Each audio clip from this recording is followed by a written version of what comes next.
Well, hello geometers and seekers of general truths. In this video, we will solve this particular problem and also try to extract and learn some general ideas on how to approach this type of problem. So here we're given that this arc DB, this arc right here, and again we're assuming it's a minor arc, has a measure of 85 degrees. And what we want to find is the measure of this particular angle right here. One other thing that we're also told is that BC is the diameter, so that makes A the center of the circle here. All right. Okay, so based on this, we're supposed to figure out just that information. We're supposed to figure out the measure of this angle. Now, many people jump to the wrong conclusion and they say that this measure is 85 degrees. Okay? But that's incorrect, because if the arc is 85 degrees, that means the central angle, that's this angle right here, is 85 degrees. Okay? So we know that this angle right here, DAB, is 85 degrees because it's a central angle. And our goal here is to figure out the measure of angle C.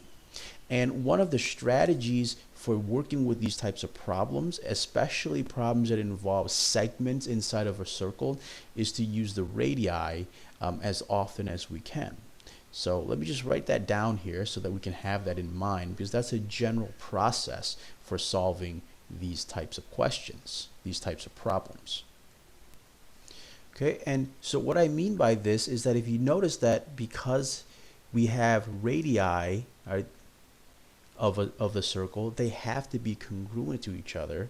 And so what that tells me is that this particular triangle right here, triangle CAD, is an isosceles triangle, right?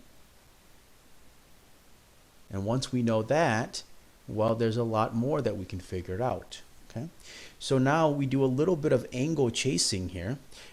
Because we know that CAD is isosceles, we know that these two angles up here, angle C and angle D, have to be congruent to each other. So I'm going to label both of them X, right? Because I know that they're equal to each other. And then from here, the idea comes together pretty quickly. This angle here, angle CAD, is supplementary to the 85 degree angle. So we can say that the measure of angle CAD is equal to 180 minus 85, because it's a linear pair, right, with this 85 degree angle over here. So this is equal to 95 degrees. Okay. And then we also know that X plus CAD have to equal 180.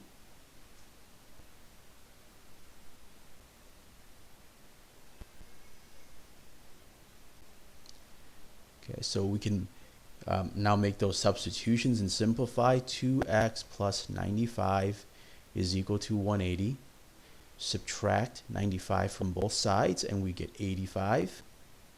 And then divided by 2, and x is equal to 42.5 degrees, right? And that gives us our final answer. Okay, and I also want to point out something here that it's worthwhile for you to look up, that we're going to use a little bit later on. There's something called the exterior angle theorem of a triangle.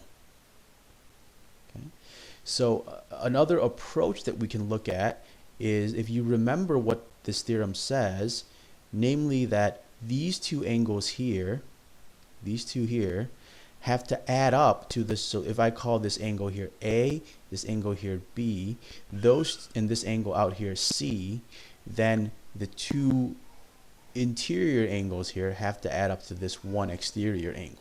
Okay, so if you don't remember this, look this up in some of the previous notes. I think it's in unit 4 or maybe unit 3, way back in the first semester.